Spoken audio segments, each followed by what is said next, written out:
You know, there is a genius to what I'm doing. Narcissism as a sickness is not uniquely American, although we seem to do it better than most. In this world where 13-year-old girls are bullied on social media, sometimes to the point of depression and even worse. When somebody's the president of the United States, the authority is total. And that's the way it's got to be. There's a guy whose narcissistic sociopathy fits right in with this disturbing trend. You might call him a leader, although I wouldn't say he's mature as a 13-year-old. I don't even have to tell you who I'm talking about, do I? If I went back to NBC right now to do something, they would do anything I wanted to do. Show business I'm talking about. Doing a show, anything I wanted to do right now, 100%. Because one thing I know about that business, and I learned that business better than anybody else can learn a business in a short period of time, it's all about one thing, ratings. If you have ratings, you can be the meanest, most horrible human being in the world. There's only one thing that matters, ratings. You can be nice or you can be mean. You can be evil, you can be horrible, you can be crude or elegant. There's only one thing that matters, and that's ratings. If you don't have ratings, it doesn't matter. He's right. Show business is about popularity and ratings. But that doesn't mean that popularity and ratings are synonymous with quality. McDonald's is the most popular restaurant in the world, but eat it every day and you'll need a forklift to get you out of your bed. Trump stumbled into the spotlight by hosting a show where he got to be the best version of himself. By that I mean a dick. He was born on third base and lied about getting there, claiming he was the master negotiator, even though the art of the deal, it was ghostwritten. Do you regret the book?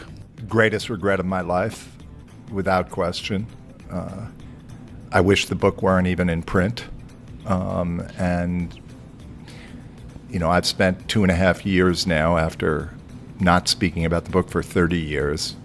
Once Trump began to run, I've spent 2.5 years out there trying to warn people about who this man is. And, yeah, it's something I can't ever really fully make right. Is that your obligation, though? I mean, you were a ghostwriter. You got coverage. You got credit on the book cover, jacket. You did all the things you're supposed to do as a writer. You took a contract. You got paid. In the sense, you did everything correctly. What's the core of this regret? That I knew this was a bad guy when I did the book. I had just some few months earlier written a piece about him as a staff writer at New York Magazine, which is where I was, called The Cold War on 100 and Central Park South, about his attempts to push rent control and rent stabilized tenants out of a building in a very luxurious location so he could transform it into a luxury condo and make a lot of money. And in reporting that piece, it was very clear to me that this was a guy who lacked ethics and was willing to push the envelope very, very intensely when it came to the law. And I should have, in retrospect, I should have made that enough of a reason to have said no when I got the opportunity to do the book. Trump had money and lived in New York during the Studio 54 heyday, where he assaulted women and eventually went bankrupt 6 times. Trump was the real version of Gordon Gekko. Greed is good. Greed is right. Greed works. Ripping off contractors, lying about the value of his properties, which eventually led to the $500 million fine. And along the way, Trump was accused of sexual assaults 14 times, and the case brought by Jean Carroll cost him over $100 million. I have absolutely no idea who this woman is. But Trump is mostly known for The Apprentice, a mindless masturbatory romp for a man that no one, with the possible exception of Rudy, ever cared for. Only the ugliest of the ugly lived in Trump's sordid world. And it all started with The Apprentice, and then led to an even uglier Trump. You know, I'm automatically attracted to beautiful. I just start kissing them. It's like a magnet. You just kiss. I don't even wait. And when you're a star, they let you do it.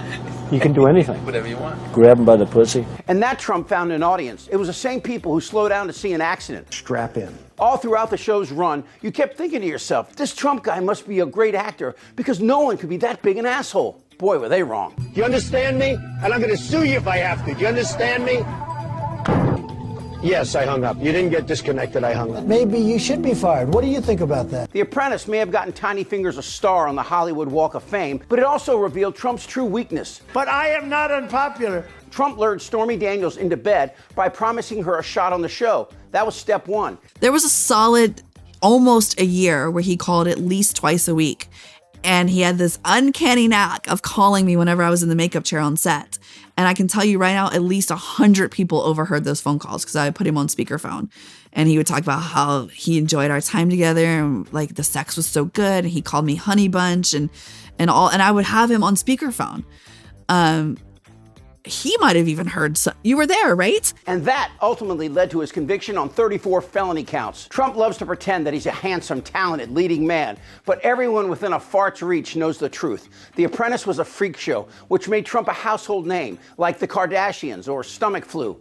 The whole premise was based around firing people, belittling people who were just like Trump, trying to stand on someone's shoulders and pretend they're tall. But really, it's really important, I think, for people to read this book to hear in Donald Trump's words what he thinks his accomplishments are, what he thinks he's capable of, and how little he actually cares about governing. He's only interested in show business. In terms of his accomplishments, this is from the book.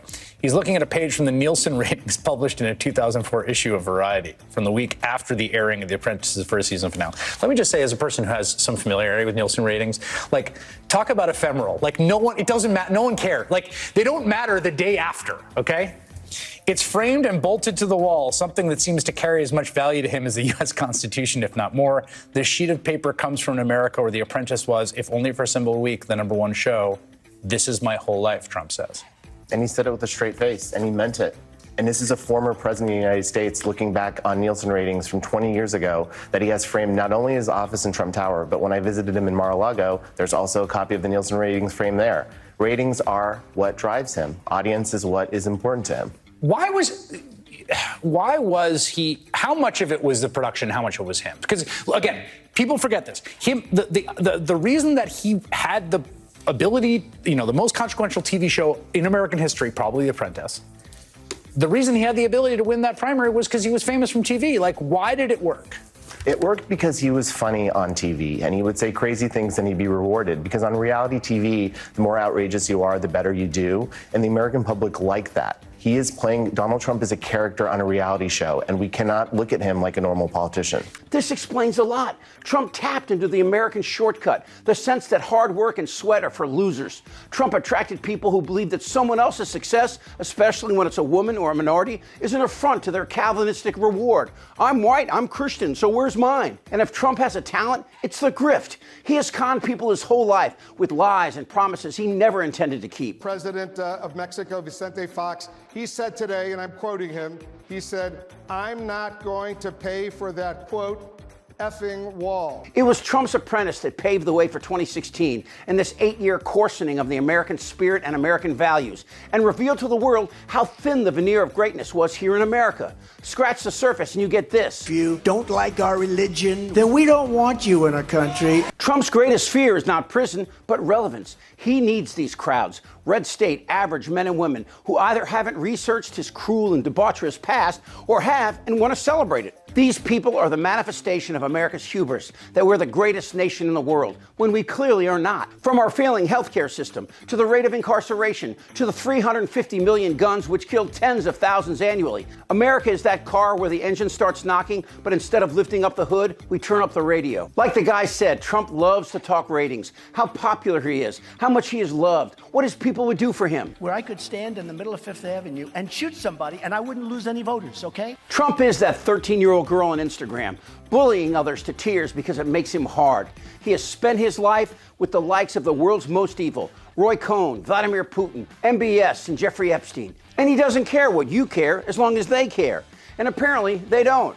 As Trump's cognitive world collapses, he'll need more reassurances from his wife-beater militia, because the time is approaching where those who have sucked up to him for power will abandon him the second he can no longer deliver these high-cholesterol crowds, all of whom are hanging on by a thread with little or no access to health care, a fact they blame on Obamacare, which is probably the only health care they've had in the last decade. Trump's swan song is coming this November, and he is desperately hoping you'll renew his carnival act and allow him to spread his insufferable disease for another 4 years.